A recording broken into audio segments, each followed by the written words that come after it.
प्रणाम. त्या काँग्रेसच्या प्रवक्त्यांनी आरोप केला की नाना पटोले यांना ठार मारण्याचा कट होता. नाना पटोले यांना ठार मारण्याचा कट होता, म्हणूनच तो टेम्पो जो होता तो त्यांना मारण्याच्या उद्देशानेच त्यांच्या गाडीवर घातला गेला. तू इथे बसलाय, तो प्रसंग घडला तिकडे नाना पटोले काय म्हणाले? नाना पटोले गाडीत होते, जागे होते, बघत होते. रस्त्याने जाताना लोंढे, तू काय मी काय, आपण गाडीने जातो तेव्हा आपल्याला किती वाहनं साधारणतः मुंबई पुण्याला जर आपण गेलो तर कट मारून जातात. हा कट कधी चुकतो, कधी आपल्या गाडीचा लांबीचा अंदाज न आल्यामुळे तो असा तिरपट टच करून जातो, मग आपली गाडी वॉवल होते. ते दरवेळेला तो मारायला आलेला असतो काय. म्हणून नाना पटोले यांनी सांगितलं की याची चौकशी करा. याचं कारण त्यांना सरळ दिसलं की ते येडं जे आहे. आणि बरं असं झालं का की तो कट मारला. बरं एक लक्षात ठेव, जेव्हा एखाद्याला जर हे करायचं असतं, मारायचं असतं ना, एक लक्षात ठेव, आतापर्यंत ज्या वेळेला जाणीवपूर्वक मारलं गेलं त्यावेळेला कट नाही मारले कोणी. असे जाता जाता केला इशारा, जाता जाता नसतं. तो जो माणूस जिथे बसलाय ज्याला मारायचा आहे बरोबर तिथे जाऊन गाडी आदळते. सुपारी असते ना ती कित्येक लाखाची, ही तिथे करोडची असू शकते. असं कट मारून गेलेला कळतो माणूस.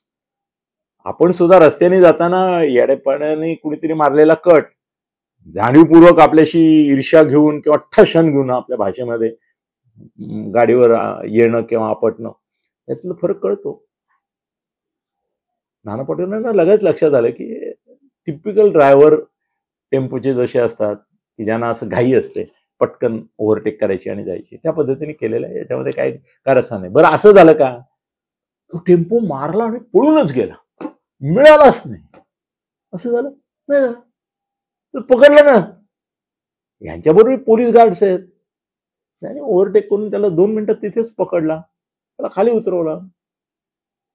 त्याने तिथे ते सांगितलं की मला जजमेंट आलं नाही, मला वाटलं मी माझा स्पीड आणि त्यांचा स्पीड, त्यांची छोटी गाडी तिचा स्पीड मोठा असतो ना, कारचा स्पीड जास्त असतो, तर मला असं वाटलं होतं की त्याच्यापेक्षा मी स्पीड वाढवला.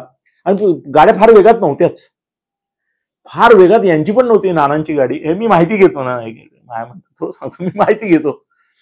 तर नानांची गाडी पण काही फार वेगात नव्हती. माझ्या कल्पनेनं नाना सांगतील 60-70च्या स्पीडला होती गाडी आणि टेम्पो साधारणतः 80च्या स्पीडला होता. पण त्याला असं वाटतं मी याला ओव्हरटेक करेन, पण यांच्या गाडीचा तो ओव्हरटेक करतोय तर कधी कधी आपल्या ड्रायव्हरला पण इन्स्पिरेशन येतं ना, मोटिवेशन येतं. आमचे साहेब नाना पटोले आत बसलेत आणि तू साधा टेम्पोला मला ओव्हरटेक करतो, तो पण वेग वाढवतो. ही टशन मला माझ्या ड्रायव्हरला पण कंट्रोल करायला लागतं. त्याला सांगायला जाऊ दे, त्याला घाई मारायला जायची, तू याला गाडीचं स्पीड वाढवतो, आपल्याला ओव्हरटेक करतो. अरे करू दे ना, काय फरक पडला. त्याने ओव्हरटेक केला म्हणजे काय जीवनात ओव्हरटेक करून गेला. एक टेम्पो ओव्हरटेक करून गेला तर तू काय जसं काय जीवनात ओव्हरटेक केलं. नाना पटोलेच्या यांनी पण बाजूला चाललाय तो, म्हणतात थोडा वेग वाढवला असेल. तो ड्रायव्हर बोलत नाही आता, तो बोलतो मी माझ्या वेगाने चाललो. तो त्यांनी कट मारला आणि कट सुद्धा किती हलका मारलाय, असा नाही मारलेला की ज्याच्यामध्ये कुणाचा जीव जाईल. असं होतं ना कधी कधी. आता हे म्हणजे कट झाला आणि म्हणजे ठोकला, ते ह्या नव्हतं झालं कुणालाच, गाडीतलं कोणाला काही जराही खर्चटलं नाही हो. असा कट मारतात, असं ठार मारण्यासाठी जेव्हा गाडी घालतात तेव्हा अशी घालतात. आपण पाहिलेत ना गाड्या कशा मारतात आणि काय करतात वगैरे. तो मटका सम्राटाला कसा मारला होता आठवतंय तेव्हा, कशी गाड्या मागे पुढे करून चेचला होता त्याला. ते असतं. या देशामधले 2 फार मोठे लोक हेलिकॉप्टरच्या ऍक्सिडेंटमध्ये गेले, 2 मोठे लोक कार ऍक्सिडेंटमध्ये गेले. त्यावेळेला संशय निर्माण झाले होते. याचं कारण त्या अपघातामागे कुठेतरी घातपात आहे अशी सिच्युएशन होती. नाना पटोलेंच्या बाबतीत अशी काही त्यांना श्रद्धांजली वाहण्याची पाळी उद्या यावी अशा पद्धतीने झालेला तो अपघात नव्हता. पोलिसांनी ड्रायव्हरला ताब्यात घेतलं, वाहन ताब्यात घेतलं, दोन्हींची तपासणी केली. साधारणतः त्या सिच्युएशनचा नाना पटोलेंनी पण ते प्रकरण तिथे वाढवलंच नव्हतं खरं. हे नंतर लोंढेबेंड्यांना वाटलं बरं या निमित्ताने आपल्याला जरा आपल्या पटोलेबद्दल सगळी सहानुभूती गेलेलीच आहे, कोण त्यांना कुत्र विचारत नाही. तो राहुल गांधीच त्यांना विचारत नाही. तो म्हणतो दे आर बार्किंग डॉग्स, नाही बार्किंग म्हणाला, they are barking I don't bother, dog नाही म्हणाला. तर या निमित्ताने काही इज्जत मिळाली, काही सहानुभूतीचं. कसं आहे माहितीये, हा देश आहे ना, हा देश सहानुभूतीचा जोगवा घालायला आहे. आता भिकारी सुद्धा, नुसता एखादा भिकारी व्यवस्थित धुतलेले कपडे घालून बसला तर तुम्ही पैसे देणार नाही त्याला. त्यांनी ते कपडे घाण केले पाहिजे, अंगाला ते सगळे करून तुम्हाला किळस आणली पाहिजे. किळस आल्यावरच तुम्ही पैसे देता.